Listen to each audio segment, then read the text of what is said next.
નમસ્કાર, આપ જોઈ રહ્યા છો નેશન પ્લસ ન્યૂઝ. હું છું હિતલ આપની સાથે. ગીર સોમનાથ જિલ્લામાં આગામી સ્થાનિક સ્વરાજ્યની સામાન્ય ચૂંટણીઓને લઈને રાજકીય માહોલ ગરમાયો છે. ભારતીય જનતા પાર્ટી સંગઠનને મજબૂત કરવા અને યોગ્ય ઉમેદવારોની પસંદગી કરવા માટે આજથી 2 દિવસીય સેન્સ પ્રક્રિયાનો પ્રારંભ કર્યો છે. ગીર સોમનાથ જિલ્લામાં આજે વહેલી સવારથી જ કેસરીયો માહોલ જોવા મળ્યો હતો. જિલ્લામાં વેરાવળ અને ઉના એમ 2 કેન્દ્રો પર સવારે 9 વાગ્યાથી જ સેન્સ પ્રક્રિયા શરૂ કરવામાં આવી હતી. ભાજપના પાયાના કાર્યકરોથી લઈને સ્થાનિક આગેવાનો પોતાના બાયોડેટા અને નિયત ફોર્મ સાથે મોટી સંખ્યામાં હાજર રહ્યા હતા.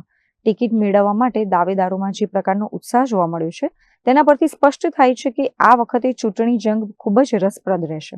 મળતી માહિતી મુજબ વેરાવળ તાલુકા પંચાયતની 22 અને જિલ્લા પંચાયતની 5 બેઠકો માટે મોટી સંખ્યામાં કાર્યકરોએ દાવેદારી નોંધાવી છે. આ ઉપરાંત બપોર બાદ જિલ્લાની 4 નગરપાલિકાઓ માટે પણ સેન્સ પ્રક્રિયા હાથ ધરવામાં આવી હતી.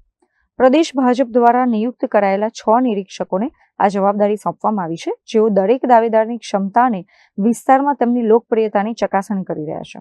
સ્થાનિક સ્વરાજ્યની ચૂંટણીના પડઘમ વાગી ચૂક્યા છે, ત્યારે ભારતીય જનતા પાર્ટી પણ એક્શન મોડમાં આવી ગઈ છે. એના અનુસંધાને આજે ઉમેદવારોની ચયન પ્રક્રિયા કરવા માટે ગીર સોમનાથ જિલ્લામાં 2 જગ્યાએ અત્યારે સેન્સ પ્રક્રિયા ચાલુ છે. વેરાવળ અને તાલાળા વિધાનસભાની વેરાવળ ખાતે અને ઉના અને કોડીનાર વિધાનસભાની ઉના ખાતે સેન્સ પ્રક્રિયા ચાલુ છે.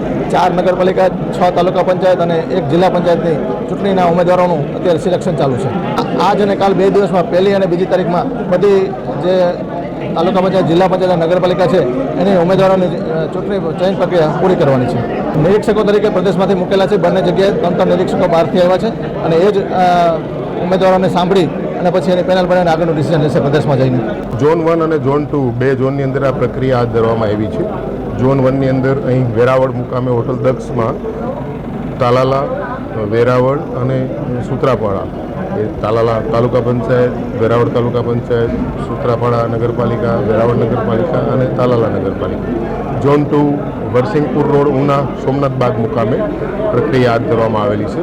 ઝોન 2ની અંદર કોડીનાર તાલુકા પંચાયતો, જિલ્લા પંચાયતો, ઉના તાલુકા પંચાયત, જિલ્લા પંચાયત તેમજ ગીરગઢડા તાલુકા પંચાયત, જિલ્લા પંચાયતની સેન્સ પ્રક્રિયા હાથ ધરવામાં આવેલ છે. ખૂબ જ ઉત્સાહ છે સોમનાથની પવિત્ર ભૂમિ ઉપર અને ભારતીય જનતા પાર્ટી સંપૂર્ણ જીત હાંસલ કરશે એવો મને વિશ્વાસ છે. અત્રે ઉલ્લેખનીય છે કે જિલ્લા ભાજપ પ્રમુખ સંજય પરમાર અને મહામંત્રી ભરત વાળાની ઉપસ્થિતિમાં આ સમગ્ર પ્રક્રિયા શિસ્તબદ્ધ રીતે ચાલી રહી છે.